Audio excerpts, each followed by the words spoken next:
ഈശോ വരുന്നു. മാനവരക്ഷയ്ക്കായി മണ്ണിൽ പിറന്ന മഹത്വത്തിൻ നാഥൻ വരുന്നു.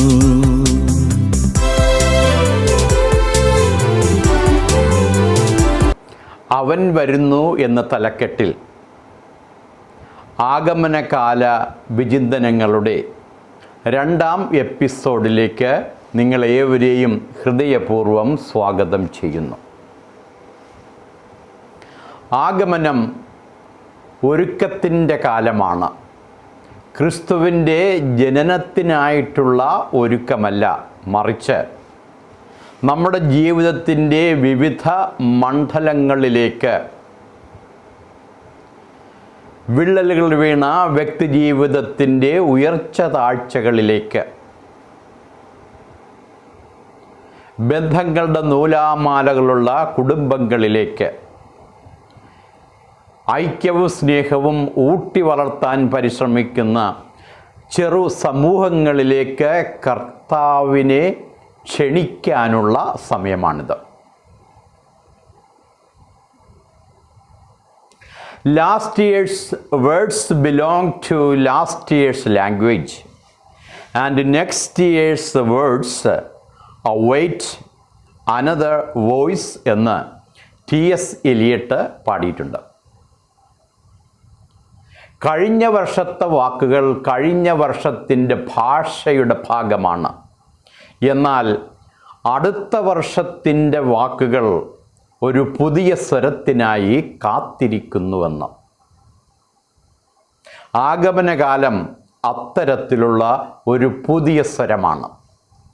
പുതുക്കുക, നവീകരിക്കുക, രൂപാന്തരപ്പെടുക എന്നെല്ലാം ഈ ആഗമനകാലം നമ്മോട് പറയുന്നുണ്ട്.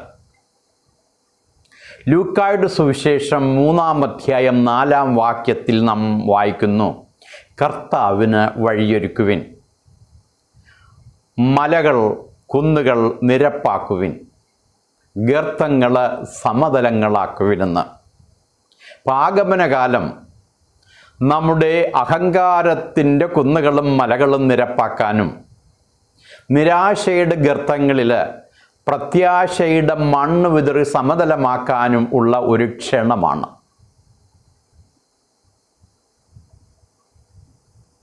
ഈ കാലഘട്ടത്തിൽ വ്യക്തി ജീവിതത്തിൽ നവീകരണമുണ്ടാകണം. T.S. എലിയട്ട് പറയുന്നുണ്ട്, we had the experience but we miss the meaning എന്ന്. ഞങ്ങൾക്ക് അനുഭവമുണ്ടായി, പക്ഷേ അർത്ഥം കൈമോശം വന്നുപോയി എന്ന്. ഞാനും നിങ്ങളുമെല്ലാം ദൈവ അനുഭവം ഉള്ള മനുഷ്യരാണ്, പക്ഷേ അതിൻ്റെ അർത്ഥം മനസ്സിലാക്കി ജീവിക്കുന്നതിൽ പലപ്പോഴും നമ്മൾ പരാജയപ്പെടാറുണ്ട്. അതിനാൽ ഈ ആഗമനകാലം ഒരു ആത്മശോധനയുടെ കാലമാണ്. പ്രായോഗികമായി നമുക്ക് എന്ത് ചെയ്യാനാവും?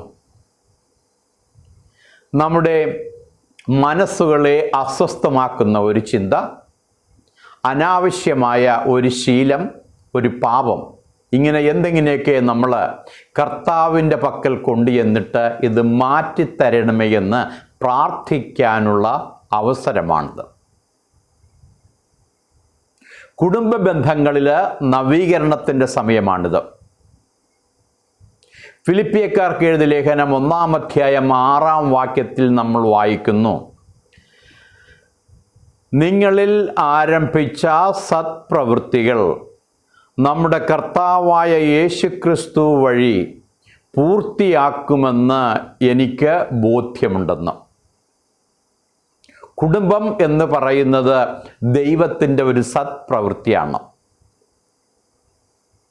ദൈവരാജ്യത്തിൻ്റെ ഒരു മൈക്രോകോസം അല്ലെങ്കിൽ ഒരു ചെറുപതിപ്പാണ് കുടുംബം. അവിടെയാണ് നമ്മൾ സദ്ഗുണങ്ങളെല്ലാം പരിശീലിക്കുന്നത്. വിത്ത് പാകുക, വളരുക, പുഷ്പിക്കുക, ഫലമണിയുക എന്നിവയെല്ലാം നടക്കുന്നത് അവിടെയാണ്.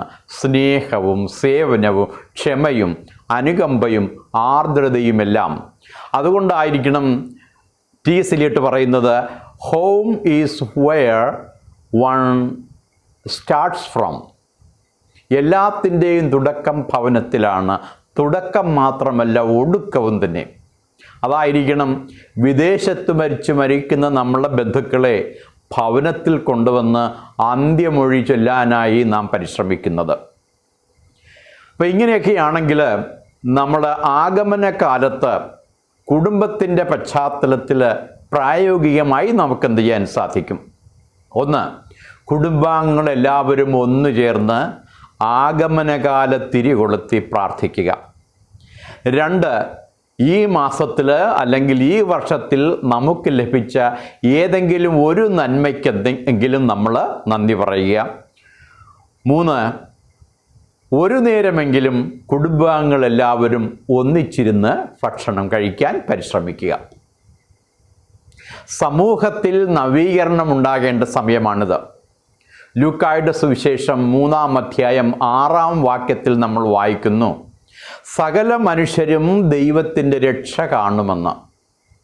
സ്നാപക യോഹന്നാൻ്റെ ദൗത്യം വരാനിരിക്കുന്ന യേശുവിനെ ചൂണ്ടിക്കാണിക്കുകയായിരുന്നു. ആ ദൗത്യം സ്നാപകൻ്റെ മാത്രമല്ല, ലോകത്തിൻ്റെ ദൗത്യമാണ്, നമ്മുടെ ഓരോരുത്തരുടെയും ദൗത്യമാണ്, നമ്മുടെ സ്നേഹ സമൂഹങ്ങളുടെയും ദൗത്യമാണ്. ഏകാന്തതയിൽ കഴിയുന്നവരെ തേടിപ്പിടിക്കേണ്ട സമയമാണത്. പ്രായോഗികമായിട്ട് അല്പനേരം കൂട്ടിരിക്കുകയോ ചെറിയ സഹായങ്ങൾ ചെയ്യുകയോ സാമ്പത്തികമായ ബുദ്ധിമുട്ട് അനുഭവിക്കുന്നവർക്ക് നമ്മാൽ കഴിയുന്ന വിധം സഹായമരളാനുള്ള ഒരു സമയമായിട്ട് പല സ്നേഹ സമൂഹങ്ങളിലും പരിശ്രമങ്ങൾ നടക്കുന്നുണ്ട്. അനീതിയുടെ പിടിയിൽ അമർന്നുപോയവർക്ക് സ്വാതന്ത്ര്യം പ്രഖ്യാപിക്കുവാനും അവർക്ക് വേണ്ടത് ചെയ്തു കൊടുക്കാനുള്ളൊരു വിളി കൂടി നമ്മൾ ഈ സമയത്ത് നമുക്ക് ലഭിക്കുന്നുണ്ട്. 2 വർഷങ്ങൾക്ക് മുമ്പ് ഒരു ചെറിയ ഇടവകയിൽ ശുശ്രൂഷ ചെയ്യുമ്പോൾ ഇതുപോലുള്ളൊരു ആഗമന കാലത്ത് വലിയ ഹൃദയമുള്ള 2 മനുഷ്യരെ കണ്ടെത്തുകയുണ്ടായി. ഒരാൾ വന്ന് എന്നോട് പറഞ്ഞു, അച്ചോ, ഈ വർഷം അപ്രതീക്ഷിതമായ സെയിൽസ് നടന്നു. ദൈവം കനിഞ്ഞ് അനുഗ്രഹിച്ചതിൻ്റെ ഫലമായിട്ട് നമ്മുടെ ഇടവകയിൽ സാമ്പത്തികമായി ബുദ്ധിമുട്ട് അനുഭവിക്കുന്നവർക്ക് വിതരണം ചെയ്യാനായി 1.25 ലക്ഷം രൂപ നൽകുന്നതാണെന്ന്. 12 സ്നേഹ സമൂഹങ്ങളിൽ നിന്ന് തിരഞ്ഞെടുത്ത 25 പേർക്കായി അത് വിതരണം ചെയ്തു.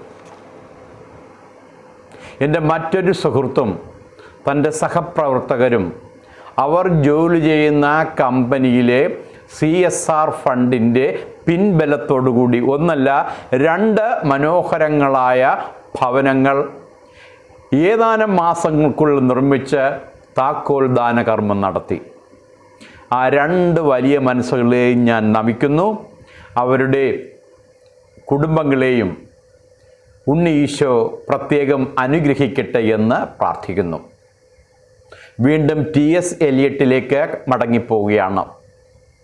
പുൽക്കൂട്ടിൽ പിറന്ന ഉണ്ണിയേശുവിന് നേർച്ച കാഴ്ചകൾ സമർപ്പിച്ച് മടങ്ങിപ്പോകുന്നതിനെക്കുറിച്ചും അവർ പറയുന്നത് ഇങ്ങനെയാണ്: We return to our places, these kingdoms, but no longer at ease. ഞങ്ങളിതാ ഞങ്ങളുടെ രാജ്യങ്ങളിലേക്ക്, ഞങ്ങളുടെ ഭവനങ്ങളിലേക്ക്, ഞങ്ങളുടെ സാമ്രാജ്യങ്ങളിലേക്ക് മടങ്ങിപ്പോകുന്നു. പക്ഷേ ഹൃദയം ഇപ്പോഴും അസ്വസ്ഥമാണ്. പ്രിയമുള്ളവരെ, ആഗമനകാലം നമ്മുടെ ഹൃദയങ്ങൾ അസ്വസ്ഥമാകേണ്ട സമയമാണ്. നമ്മുടെ ഹൃദയങ്ങളിൽ, നമ്മുടെ കുടുംബ ബന്ധങ്ങളിൽ, സ്നേഹ സമൂഹങ്ങളിൽ യേശുനാഥൻ കടന്നു വന്ന് മാറ്റങ്ങൾ വരുത്താനുള്ളത്തോളം കാലം നമ്മളുടെ ഹൃദയങ്ങളും അസ്വസ്ഥമായിരിക്കണം. നമുക്ക് പ്രാർത്ഥിക്കാം. കർത്താവേ, ഈ ആഗമന കാലത്ത് ഞങ്ങളുടെ അഹങ്കാരങ്ങളുടെ കുന്നുകൾ നിരത്തി നിരാശയുടെ ഗർത്തങ്ങൾ സമതലങ്ങളാക്കി തുറന്ന ഹൃദയവുമായി കുടുംബ ബന്ധങ്ങൾ പുതുക്കി സ്നേഹ സമൂഹങ്ങളിൽ കൂട്ടായ്മ വളർത്തി അങ്ങയെ വരവേൽക്കുവാൻ ഞങ്ങൾ അനുഗ്രഹിക്കണമേ. ആമീൻ.